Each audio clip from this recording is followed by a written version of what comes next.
নমস্কার বন্ধুরা, প্রেরণা বাংলা মোটিভেশন চ্যানেলে সবাইকে আমন্ত্রণ। কারোর কথায় বা ব্যবহারে মনে কষ্ট পেলে বা দুঃখ হলে অথবা ব্যথা লাগলে অথবা সংসার জীবনে একাকী হাঁপিয়ে উঠলে সবার প্রথমে যে শব্দটি মুখে আসে তা হলো মা। এই একটি শব্দেই আছে পরম শান্তি, এই একটি শব্দেই আছে অপার তৃপ্তি। এই একটি শব্দই আপনাকে দেবে জীবনযুদ্ধে লড়াই করার অসীম শক্তি।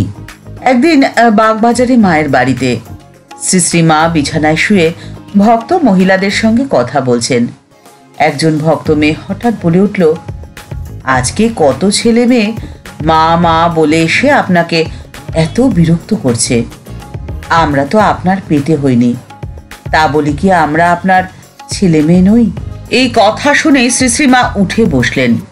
উঠে বসে তপ্তস্বরে সেই ভক্ত মহিলাকে বললেন, কি বললে? আমার পেটে হওনি? তবে কার পেটে হয়েছ? আমার ছেলে মেয়ে নও, তবে কার ছেলে মেয়ে? আমি ছাড়া মা আর কেউ আছে নাকি? ভক্ত মেয়েটি নিজের ভুল বুঝতে পেরে অঝরে কাঁদতে থাকে। মায়ের চরণ ছুঁয়ে বারবার ক্ষমা চায়।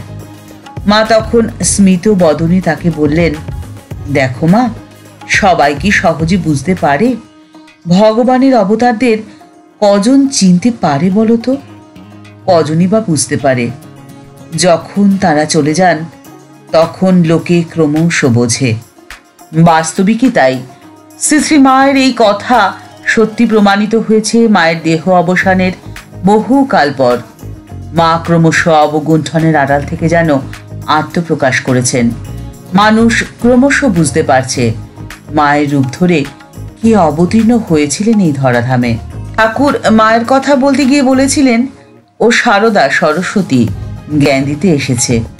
আর হয়তো সেই জন্যই বর্তমানেও সাবিত্রী মন্দিরে মা পূজিত হন। মা সারদা, সাবিত্রী দেবী এবং মা সরস্বতী একত্রে সেখানে পূজা পান। সাবিত্রী মন্দিরের একটি ইতিহাস রয়েছে।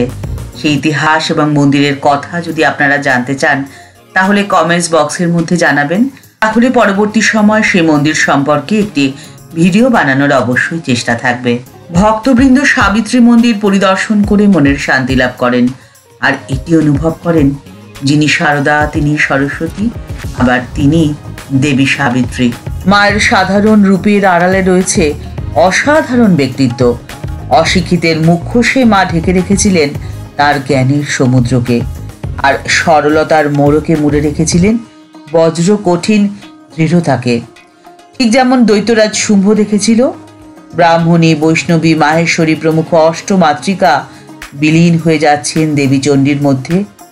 শ্রীমায়ের সাধারণ বা অসাধারণ সমস্ত কর্মের পেছনেই রয়েছে গভীর তাৎপর্য।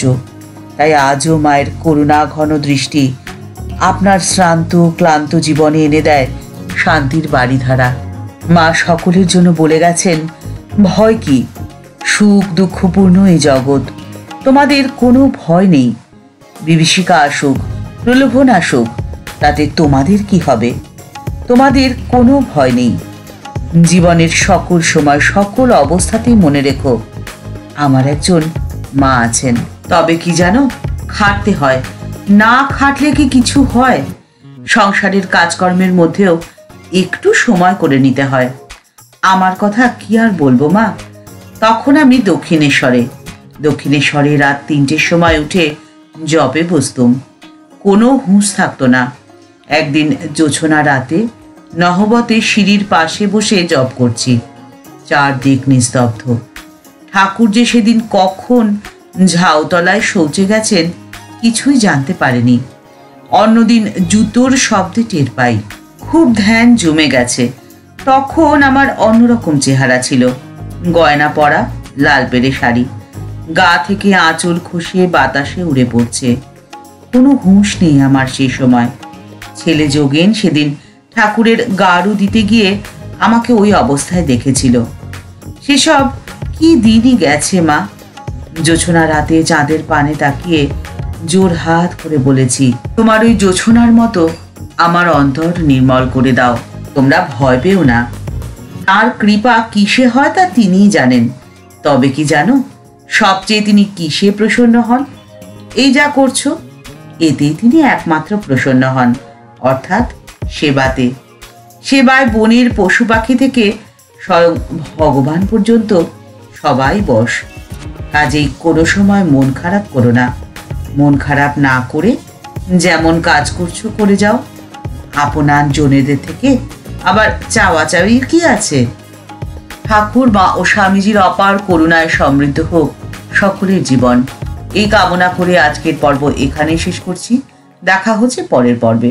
ভিডিওটি যদি ভালো লেগে থাকে তাহলে তা শেয়ার করার অনুরোধ রইল। সবাই ভালো থাকবেন, সুস্থ থাকবেন। নমস্কার।